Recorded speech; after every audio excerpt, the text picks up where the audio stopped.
Hi everybody, welcome back to Living Traditions Homestead. Well, this past week was the final week, week 5 of the Every Bit Counts challenge. Now, this challenge was created by my friend Jessica from Three Rivers Homestead, and she challenges everyone who grows a garden or who's homesteading to preserve something every single day in the month of August. I accepted that challenge, but I did take a week off to celebrate our anniversary. But I am so excited to share with you everything that I preserved in the very last week of the Every Bit Counts challenge. Today for the Every Bit Counts challenge, I'm going to be loading the freeze dryer, 5 trays, with a bunch of herbs. Now, I went out to the greenhouse and I actually have a lot of my herbs planted in buckets, like lined up on the outside of our greenhouse. And so I took advantage of some of those herbs that are ready to be harvested and put into the freeze dryer for preserving. The first herb that we are going to be preserving in the freeze dryer today is comfrey. I have, I think 2 or 3 buckets of comfrey in this. This is the first time this season that I'm doing any harvesting of them. Comfrey has big leaves like this, and they're kind of fuzzy, but kind of prickly at the same time. In general, comfrey is very good for the skin. So I will be freeze drying this and storing it for when I want to infuse oils that I want to either turn into some kind of salve or a lotion. So I'm going to be putting these in the freeze dryer today. I also have this year's first harvest of sage, just normal cooking sage. So I'm going to be preserving some of that. I actually don't have any sage in the kitchen right now, so I'm kind of restocking for the year. I don't use a ton of sage in my cooking, but I know it's very good for you, so I'll be doing that today. And then I also harvested another big bunch or bunches of basil. I have primarily harvested and used basil this year for pesto, although I do think I have some that I freeze dried for use in the kitchen, in my cooking, Italian cooking, those kinds of things, but I do want more. So I am going to be freeze drying that. And then I've done a second harvest of rosemary. I did 1 whole tray of rosemary a couple weeks ago or so, and it turned out fantastic. But it didn't yield an entire quart jar, and that's what I'm kind of going for, is a whole quart jar of freeze-dried rosemary. So I'm hoping that this will kind of top off that jar and get me set for rosemary for the next year. So those are the 4 herbs that I'm going to be picking the leaves off and putting them on freeze dryer trays here. The leaves just really need to be picked off the branches and put onto the trays, and then we will get that loaded for today.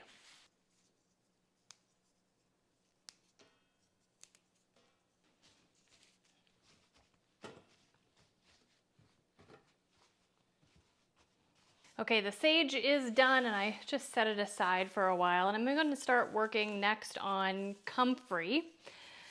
Comfrey, like I said, is kind of fuzzy but kind of prickly at the same time, and sometimes it bothers my hands, so I'm going to be working with it just with some gloves on. Comfrey is kind of like chard in that it has a really thick stem and then these leafy parts. So I'm actually going to peel the leafy part off of the stem, separate those two, and I'm only going to be freeze drying the leaf part.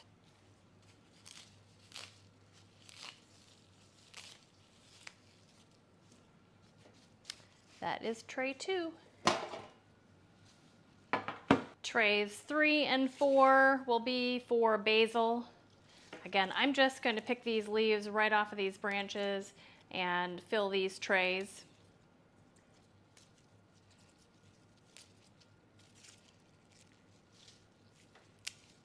Almost finished with this basil. I wanted to just tell you guys how amazingly the freeze dryers work for herbs. Now, you know that I love my freeze dryer. It extends my shelf life of food that I preserve up to 20 to 25 years. I love that. It also retains the nutrition, up to like 98% of the nutrition is retained which is not the same for if you dehydrate things or if you can them, freeze them, that kind of thing. So I love that also. But specifically with herbs, you guys, I just love the fact that number one, it retains so much of the color, which just makes me happy, and that is appealing. And when you're putting that in your food, it is just really appealing to have that bright green color. But also the flavor is retained almost perfectly for freeze-dried herbs, and I really, really appreciate that. I'm gonna set these two aside, and then we just have one more tray to take care of, and that is the rosemary. Now, rosemary can be a little tricky or sticky because the little leaves on it, I guess you would call these leaves, really are sticky. They have kind of a resin type thing inside of them. It makes your hands sticky. And honestly, you just need to kind of work through it, okay? And in the end, wash your hands really well. But what I've found is that if you just wash your hands with regular soap and water, it doesn't really work very well to get that sticky resin off, kind of like pine sap, I already have it on my fingers. I can feel it just by handling them a little bit. The trick that I have found is to first put a little oil on your hands, like avocado oil, olive oil, whatever kind of like cooking oil you have on hand. It could be coconut oil, and just rub that in there. And it seems like the oil brings that stickiness off of your fingers, and then you can wash it with regular hand soap or whatever kind of soap you like to use to clean your hands, and that works really well. So that's my tip for working with rosemary, because it can be a little bit frustrating.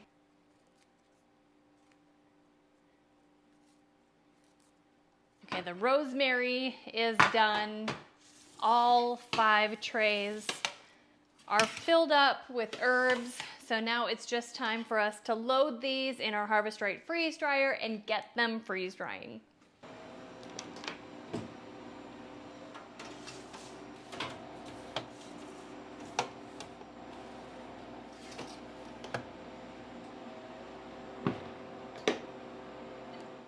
Today is actually a pretty busy day around here, so I wanted to find something that I could preserve that would be relatively quick. So I decided to collect some seeds from various places around the homestead. Now, in August is the time where my herbs and my flowers look the worst. It's super hot, the sun is very intense, I'm oftentimes very busy, and I'm not watering as much as I should. So as I'm collecting seeds from flowers and stuff around the homestead, you're going to notice that my flowers are looking pretty sad. But you know what? That's just the way it is for me right now. And if I have time, a lot of these can be cut back and they'll have another flush before the first frost. If I don't have time, they're just going to continue to look sad until I replace them maybe with some chrysanthemums for fall. I'm not sure. But it's the flowers that I'm mainly after today, and the flowers of the herbs that I want to grow more of next year. Sitting next to me here, this is actually a cinnamon basil. It's looking pretty sad because I haven't watered it like I should, and it is in pretty much full sun, full heat most of the day. So you can see that it is flowering, and so I'm going to take and cut off some of the spent flowers that have some kind of dried up flowers on them already, and I'm just going to save the whole flowers in a jar to let them dry out, and then I'm going to pull the seeds out after they dry. I know that today I'm not going to have an opportunity to show you what the seeds look like because they're not dry enough yet, but I am going to be putting them into the jars, taking them into the house to allow them to dry so that I can pull the seeds away from the dried flower bits and use them to start for next year. I'm using jelly jars that I've put labels on with the piece of Scotch tape. That's what I'm going to be putting the flowers in.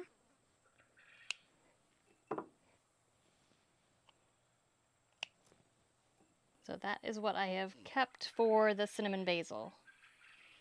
These over here are looking very sad, actually, but lots of seed heads. Look at all of these seed heads here.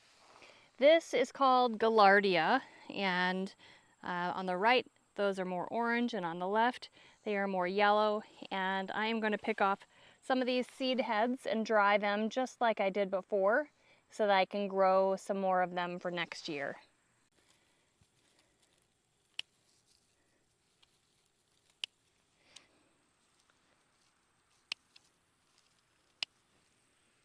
Right over here are some dead flower heads of Sweet William, and that is one of my favorite flowers for spring and early summer. So I'm gonna grab these flower heads here because I can see that they are filled with seed. Just gonna cut these dry seed heads right off and put them right in my jar here. And then when I get in the house another time, I can get the seeds all out of here. So I know this isn't the best lighting, but I just need to deal with it. I can't wait until the perfect time. Right here is anise hyssop, and we really love anise hyssop. I'd like to grow some more. It is done flowering, and so I'm just going to cut off some of these dead flowers, dead and dying flowers here, to put them in a jar for later. This here is my Echinacea purpurea. Some of it is still blossoming back here, but overall it's definitely on its way out. These are some really gorgeous flower heads that have gone to seed, and they are just filled with seed. So I'm going to get these flower heads here, put them right in my jar. Nice jar of Echinacea purpurea. I have one more jar here, and I'm going to collect seed heads from this spearmint.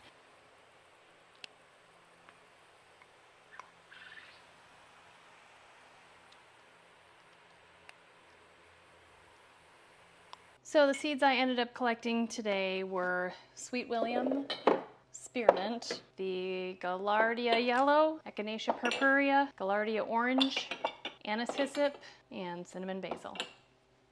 Well, today's another great day on the homestead, another great day to preserve. The first thing we're going to do today is unload the freeze dryer. The herbs that we put in there yesterday are done, and so we're going to pull those out and package them up before we move on to the other project we're working on today. I like to show up close when I bring things out of the freeze dryer, just so you can see what everything looks like, and I like to show how crunchy, or let you hear how crunchy and dry everything is. Now, I've talked with you all in the past about the fact that I store my freeze-dried things depending on if I'm going to be using them in the short term or if I'm saving them for the long term. And I actually have a combination of kind of both of those here today. I told you all that I don't have enough rosemary in the kitchen, and that I don't have a quart jar filled up yet. So this is a quart jar that I filled from last time, and I am going to finish filling up this quart jar. It'll probably require some coaxing to get in there all the way.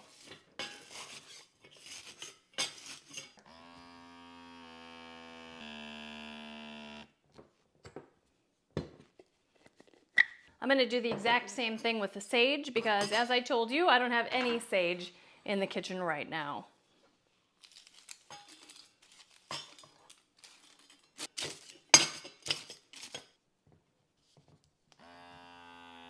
Now, comfrey and basil here, I'm going to put in Mylar bags because I'm going to prepare them for long-term storage, which for me, really anything that I'm not going to get to probably for a year or more, I put in Mylar bags to make sure that they are safe and secure and well protected while they're waiting to be used. Now, Harvest Right offers a couple different sizes of Mylar bags, and this one here is a 6x9, and it's actually my favorite size.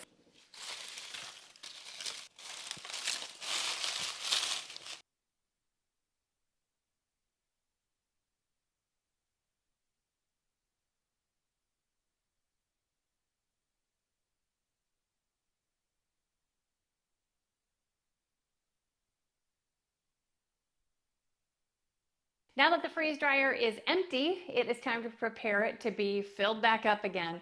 Now, a few days ago, I turned some tomatoes from the greenhouse into an amazing tomato sauce that I decided to put through the freeze dryer. I decided to freeze dry it using the silicone square molds.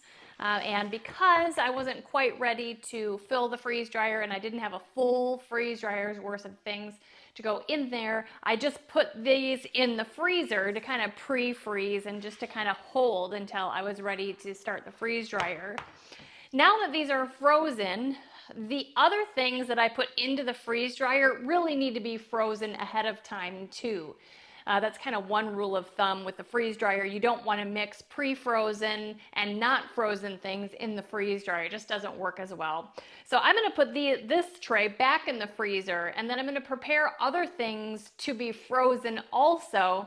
And then when they're frozen, I'll put them into the freeze dryer. Now, my freeze dryer holds 5 trays. I have 2 trays already set up in the freezer with tomato sauce, so I have 3 more trays to fill. I'm going to be taking care of a lot of these red jalapenos. Jalapenos that you leave on the plant to turn red, and they're just really wonderful. So I'm going to be basically blending up these red jalapenos into small teeny pieces. I'm going to spread them out on the tray and freeze dry them like that. Ultimately, I plan to use these chopped up pieces of red jalapeno in hard cheese. The last tray, the 5th tray, I'm going to do something I've never shown before, but I've done on several occasions. I have some cranberry sauce that has been frozen in quart-sized freezer bags. I froze this last December 1st. I want to take this out of the freezer and freeze dry it so that it's good longer and so that it doesn't get freezer burned in the freezer. But I want to show you something. Quart-size freezer bags that are frozen thin like this, they're going to freeze dry really well. And 2 of them fit perfectly in a Harvest Right freeze dryer tray. Now this is a medium tray. I don't know the size of, the large or the small or whatever, but it fits really perfectly in the medium size freezer trays. So when it comes time for me to load the freeze dryer, I'm just going to quickly put this underwater. So I'm going to peel the freezer bag off of here and set the food on these trays and put it in the freeze dryer. I've done this before. It works really well. So when I load the freeze dryer after the things are frozen in there that need to be frozen, I'll show you me doing that, and then we'll load that freeze dryer. Well, it's been about 6 hours since I put those chopped up jalapeno trays in the freezer. So I think they're frozen enough to go into the freeze dryer. But I did tell you that I was going to do the cranberry sauce also on this tray. So I'm going to go ahead and do that. I'm just going to start by running some water over it. And then I'm going to pull apart the plastic and just lay it right down onto that tray. I might need a knife to help me with this.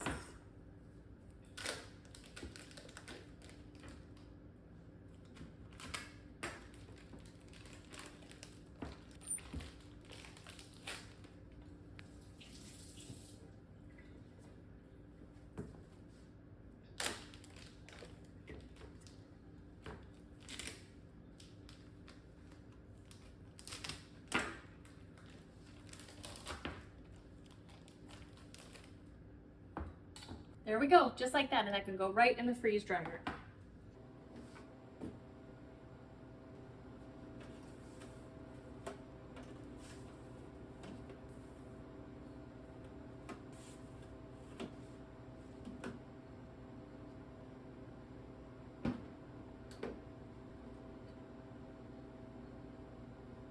Okay, here we go again. Another day of preserving. Today is actually going to be pretty fun. I've been excited about this. I've been looking forward to it all August. It's just kind of been on my plan. I have a whole box of bell peppers, sweet peppers, and I have enough peppers freeze dried. I have enough salsa, so I really don't have those needs anymore for these bell peppers. So I thought I would do something fun. It's kind of like making freezer meals for the future. I don't make a lot of freezer meals, but I really want to utilize these peppers that we've grown. We have so many peppers. They're not really huge, but I'm going to use them anyway, right? I mean, it's like free. They're like little money trees. Have you checked the price of peppers in the grocery store right now? They are ridiculous. So I'm going to be doing 2 kinds of stuffed peppers that I'm going to pre-make and then put in the freezer on a cookie sheet, and then I'll package them up into freezer bags. The 2 kinds are, I'm going to do a Mexican version, like a taco version, and then an Italian version. I've actually thought of all different kinds of other versions, which I think would be fun, but for this year I'm going to start with those 2 versions, see if maybe I'm going to have more peppers left and I can do another version later. So we're just going to do those 2, Mexican and Italian. I don't know if I'm going to be able to get both of these done today. I might need to split them up into 2 days, but today we're going to start on the Mexican version, Mexican stuffed peppers. So I'm going to start off by cutting these bell peppers in half the long way. I know a lot of times people cut out the top and then stuff the entire pepper, but because most of my peppers don't stand on end, I'm going to do it this way. So I'm just cutting them the long way, and then I'm going to cut out the stem part with the seeds. Pull that out, and then I'm going to lay these just flat on a cookie sheet like this, and then they'll be just waiting there and ready for them to be stuffed. So I'm going to fill this whole cookie sheet with these peppers. I ended up with 25 pepper halves. We'll see how far that gets us. So now I'm going to get started on the filling for these. I'm basically going to be making taco meat from our grass-fed beef, ground beef. I'm going to be using 2 pounds of ground beef, and I'm going to dice up an entire onion. While I fry it on the stove top, the onions will be right in there. They'll cook down and soften and add really nice flavor.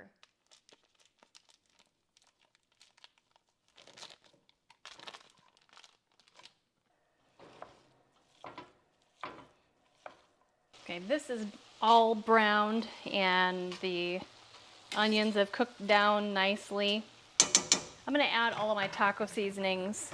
Now, I am not going to drain this because our beef is super, super lean. We don't grain our cows. They're just 100% grass-fed, and we tell the butcher not to add fat into our ground meat because we like it really lean. So I would say this is at least 90%, like 90-10 from the grocery store, if not a little leaner than that. I'm going to start adding all of my seasonings. I don't use store-bought taco seasoning. I just make my own, and I just kind of make it as I go. I don't measure. The only thing I'm really going to measure is the salt to make sure I don't go completely overboard, and I'm going to add about a teaspoon of salt. If it's not salty enough, when people eat it, they can add salt, but in the end there will be cheese in here too, which adds some salt. So salt, I'm going to add quite a bit of, now I'm dealing with 2 pounds here, so I'm going to add quite a bit of ground or granulated garlic, add cumin, chili powder,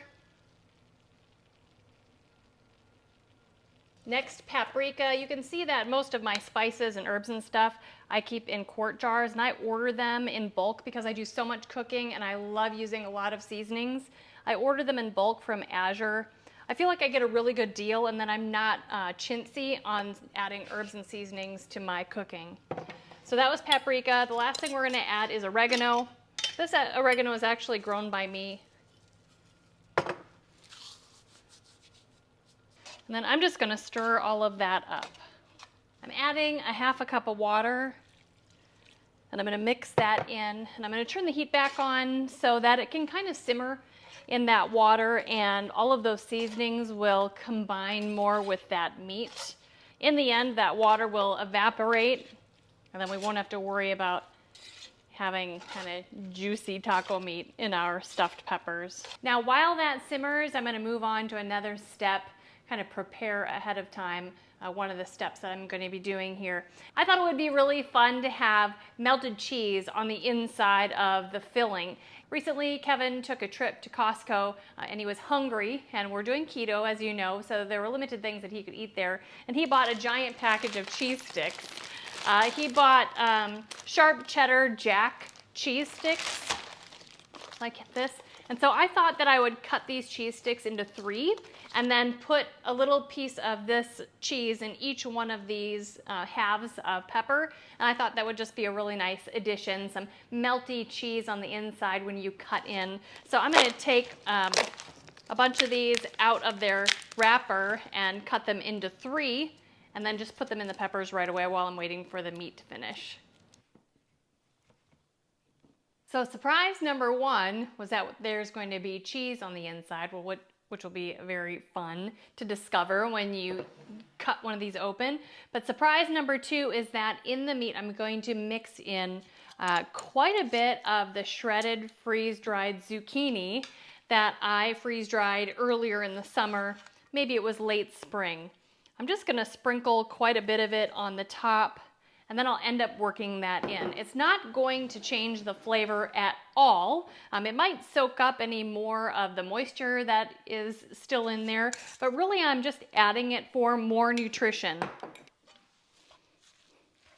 The filling has cooled down quite a bit. I'm no longer worried that it's just gonna like automatically melt all of this cheese. And so I'm just gonna start using kind of a big serving spoon, I guess, to start filling these. That worked out almost perfectly. There's the last one to go in there. I was one short with the meat. So 24 out of 25 of them got filled. Now the last thing that I'm gonna do before I put these in the freezer is I'm just gonna drizzle them with some of my homemade pepper sauce. This is ají or nacho pepper sauce that I made a couple of weeks ago. I'm just gonna do a little drizzle of it on each one of these peppers just to add a little bit of spice. So this whole pan is going to go right in the freezer just like this, and I'll probably leave it in there for about 24 hours. And then I will come back and I will package them. I'll probably do 6 at a time because that's probably what our family is going to use for a meal. 6 in a gallon-sized freezer bag, and I'll probably use these up within a few months so they don't get freezer burn. Now, Kevin came through and said that he'd like to have some of these for lunch. So a few of these are going to come off of here so that we can enjoy them for lunch. I'm just gonna heat them up with the shredded cheese on top. They're gonna be perfect for lunch. I'll probably have a little bit of sour cream with mine. He might have a little bit more hot sauce than what I put on there with his, and it'll be great. So also wanted to let you know that I have other things to do today. I need to stop preserving, but tomorrow I'm gonna come back and do that second kind of stuffed pepper with you. It's gonna be an Italian stuffed pepper. But these need to get into the freezer after I take a couple off here for lunch. Well, it's day 2 of stuffed peppers. Yesterday we did Mexican stuffed peppers. Today we're gonna do Italian stuffed peppers, and I still have this box of bell peppers that I need to try to work through. And my genius idea is to make a bunch of stuffed peppers that I can put in the freezer, and then I can pull out from time to time over the next few months and eat them up. That way all of our homegrown bell peppers don't go to waste. Now, yesterday I told you that bell pepper plants are like little money trees because have you seen the price of peppers in the grocery store? And that actually is kind of an idea that was coined by Jessica from Three Rivers Homestead, who is the creator of this challenge. So as creative as that idea is, it is not mine, it was hers.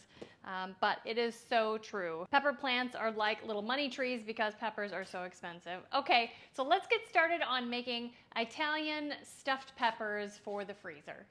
We're gonna start off the exact same way as we did yesterday by cutting these bell peppers in half, taking out the stem part and the seeds, and putting them on a cookie sheet or a baking sheet. We're just gonna line these up just like this.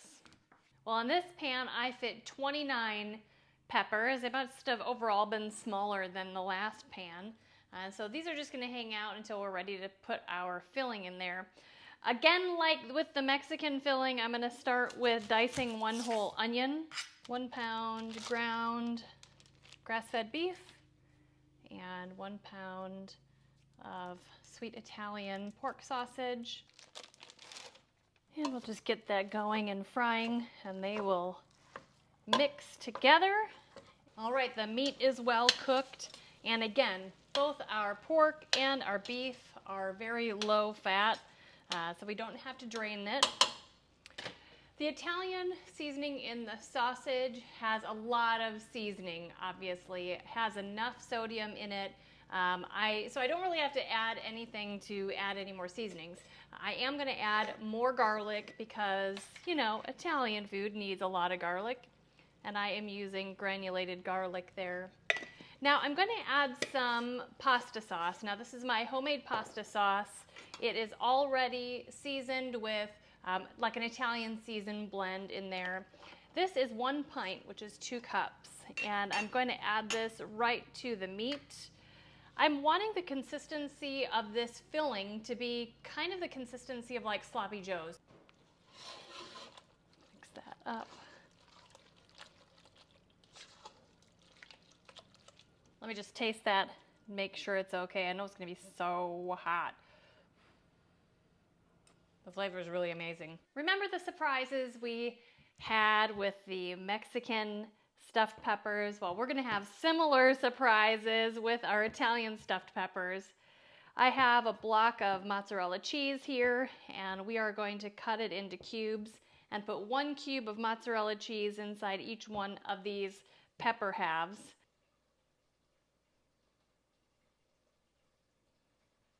And also, similar to the Mexican stuffed peppers, we're going to add some of the freeze-dried shredded zucchini that I have here to add extra vitamins and nutrition to this meal for my family.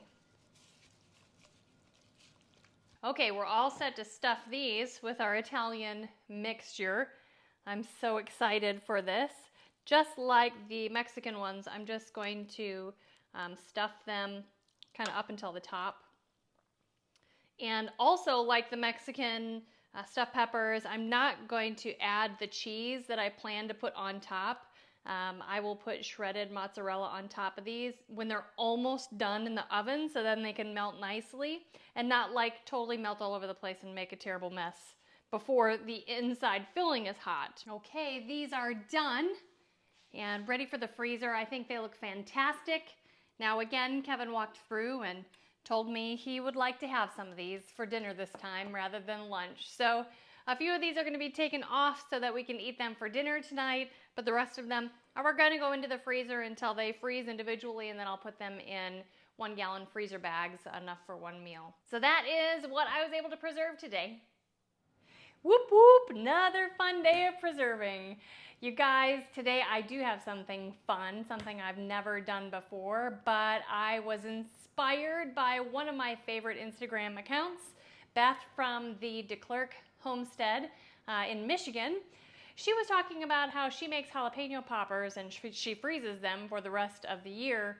And I thought, you know what, I would love to make jalapeno poppers. I have lots of jalapenos, like this is only 25% of what I have harvested.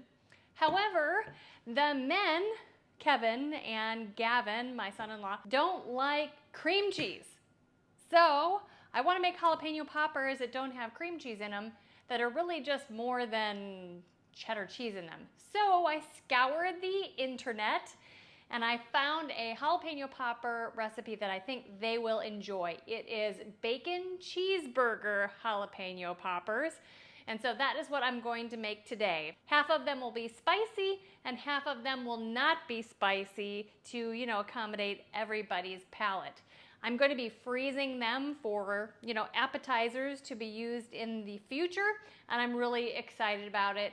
I actually found a recipe, I printed it out here, from the Wolf Pit that I'm going to be using. I'm going to change it up a little bit, but that is where I'm getting this recipe from. I just wanted to give credit where credit is due. And so let's get started. This is pretty easy. Hopefully it comes together pretty fast.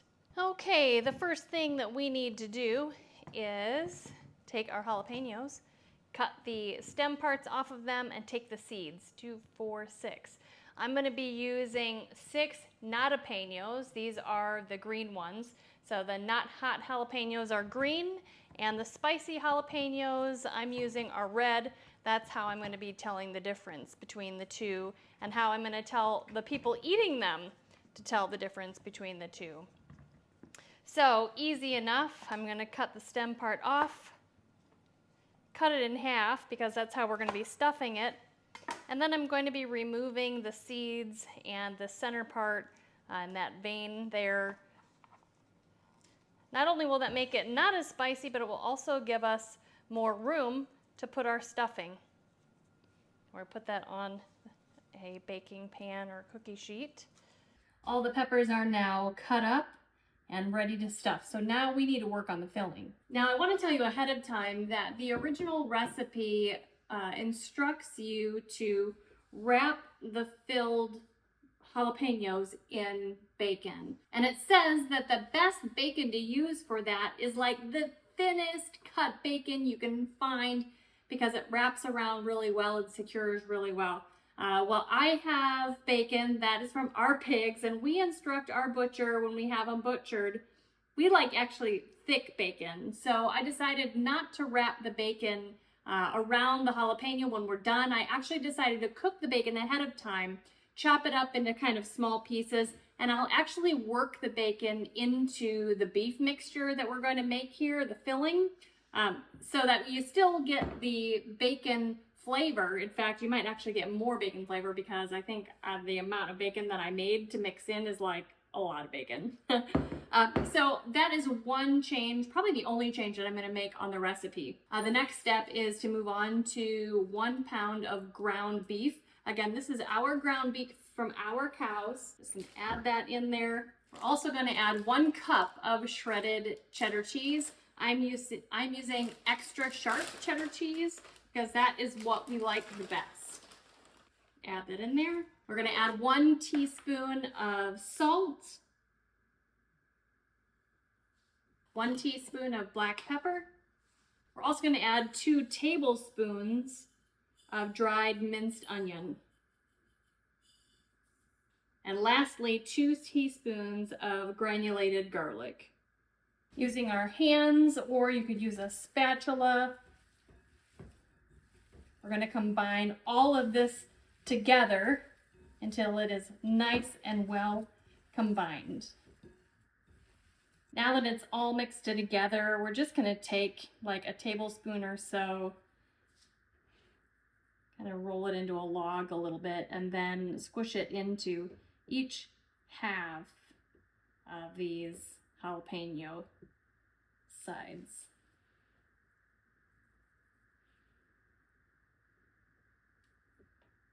If we have some left over, we'll just cut more jalapenos and add it to them.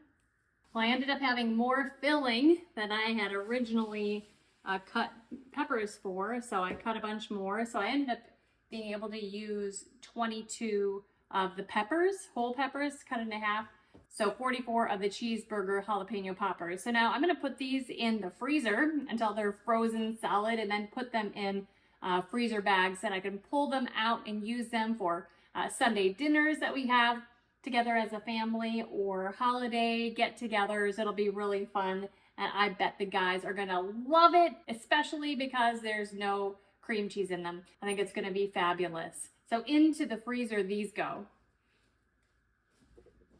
Well, this last week was really fun for me. I preserved things that were different and kind of in a different way than I normally do. I hope you guys enjoyed it as well. And you know, overall, I hope that you enjoyed every single week, and I hope that you reached out and found other people to follow, not only on YouTube, but on Instagram, to see their progress throughout this month. You guys, if you're enjoying videos like this, I sure hope that you hit the subscribe button.